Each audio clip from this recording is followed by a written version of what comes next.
The Mystery of Princess Talara, Part 2, by Mary Litgett.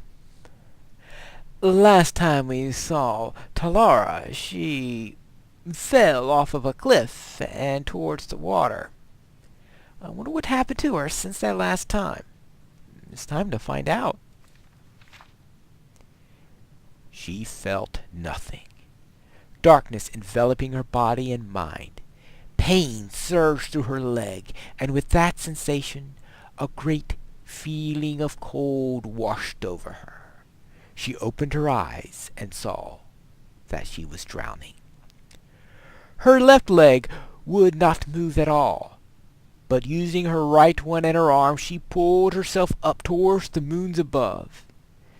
It was long way through the swirling currents that wrenched back at her. At last she broke the surface and sucked in the cold night air. She was still close to the rocky shoreline of the capital city of the kingdom of Camlorn, but the water had carried her quite a ways from the point where she fell at Cavalstair Rock. Not fell, she thought, correcting herself. She had been pushed. Further down current, she allowed herself to drift. There the steep cliff walls sloped lower until they were close to the water's edge. The silhouette of a large house on the shore loomed ahead, and as she neared it, she could see smoke rising from the chimney and the flicker of firelight within.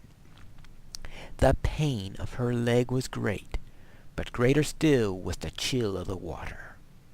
The thought of a warm hearth fire was all the motivation she needed to begin swimming again. At the shore's edge, she tried to stand and found she couldn't.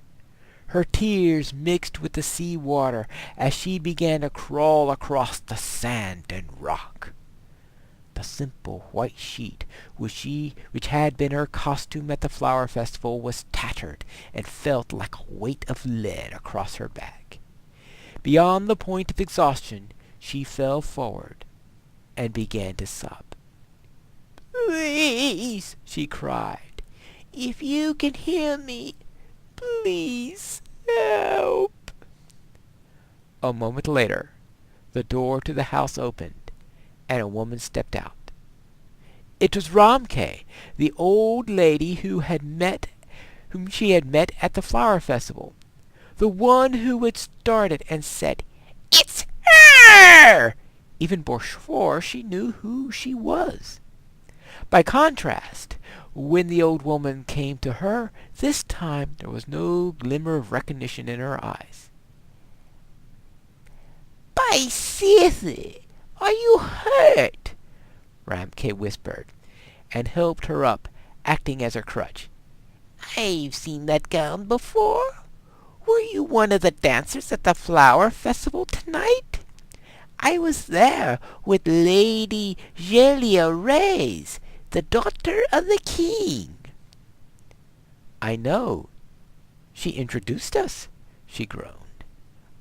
"I called myself Gyna of Daggerfall." "Of course. I knew you looked familiar somehow," the old woman cackled, and led her hop by hop across the beach and into the front door. "My memory isn't as good as it used to be. Let's get you warm and have a look at that leg."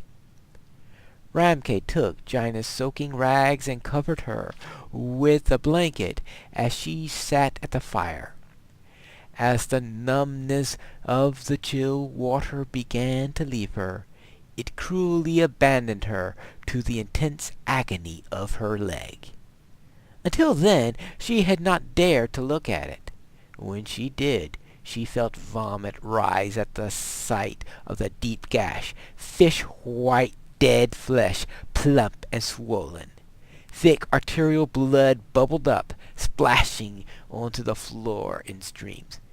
"Oh, dear," said the old woman, returning to the fire. "That must rather sting. You're lucky that I still remember a little of the old healing spells. Ramke seated herself on the floor and pressed her hands on either side of the wound. Gina felt a flare of pain and then a cool, soft pinching and prickle. When she looked down, Ramke was slowly sliding her wrinkled hands towards one another. At their approach, the lesion began to mend before her eyes, flesh binding and bruises fading. "Sweet Kinnereth," Gina gasped. "You've saved my life." "Not only that, you won't have an ugly scar on your pretty leg." "I had to use that spell so many times when Lady Gelia was little. You know, I was her nursemaid." "I know," Gina smiled, "but that was a long time ago, and you still remember the spell." "Oh, when you're learning anything, even the School of Restoration, there's always a lot of study and mistakes. But once you're as old as I am, there's no longer any need to remember things. You just know. After all, I've probably cast it 1,000 times before.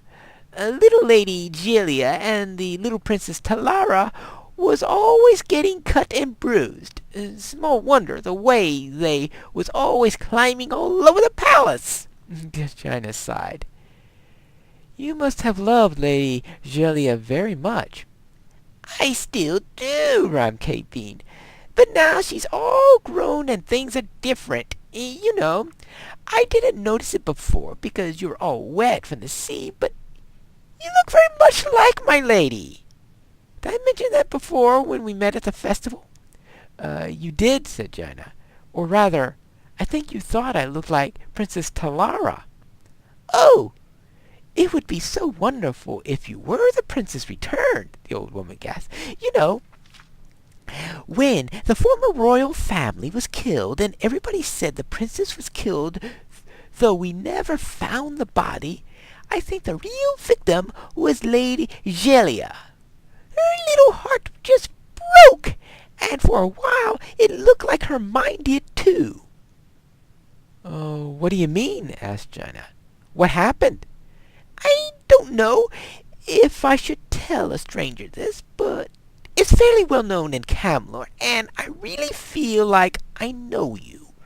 Ramke struggled with her conscience and then released.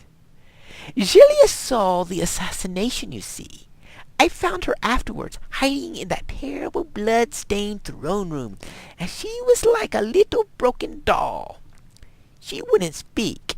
She wouldn't eat.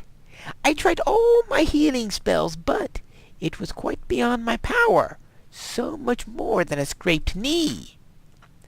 Her father was then Duke of Orleans, sent her to a sanitarium in the country to get well."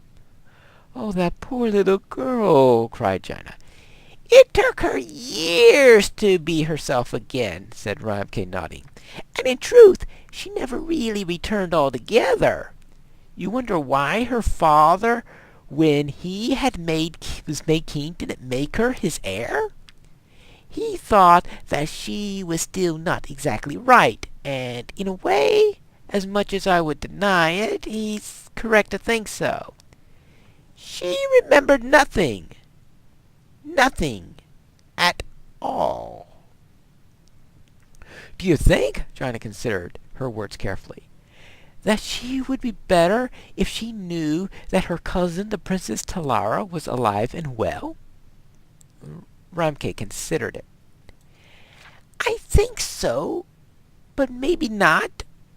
Sometimes it's best not to hope." Gina stood up, finding her leg to be as strong as it looked to be.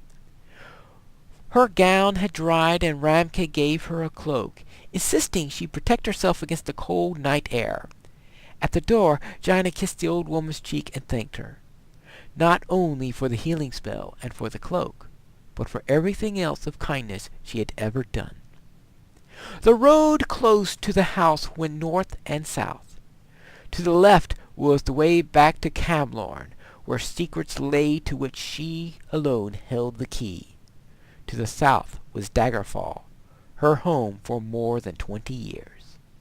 She could return there, back to her profession on the streets, very easily.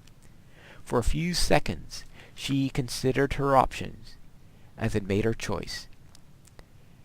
She had not been walking for very long when a black carriage drawn by 3 horses bearing the imperial seal, together with 8 mounted horses, passed her. Before it rounded the wooden pass ahead, it stopped suddenly. She recognized one of the soldiers as Norbooth, Lord Strail's manservant. The door opened, and Lord Strail himself, the Emperor's ambassador, the man who had hired her and all the other women to entertain at the court, stepped out. "You," he frowned. "You're one of the prostitutes, aren't you? You're the one who disappeared during the flower festival. Gyna, am I right?" "All that is true," she smiled smilingly, "except my name. I've discovered it's not Gyna." "I don't care what it is," said Lord Strat. "What are you doing on the South Road? I paid you to stay and make the kingdom merry." "If I go back to Camlorn, there are a great many who wouldn't be merry at all." "Explain yourself," the Lord Camelstale. So she did, and he listened. And that concludes part 2 of The Mystery of Princess Talara. And I hope at some point to find volume 3, because I would like to find out how the story continues.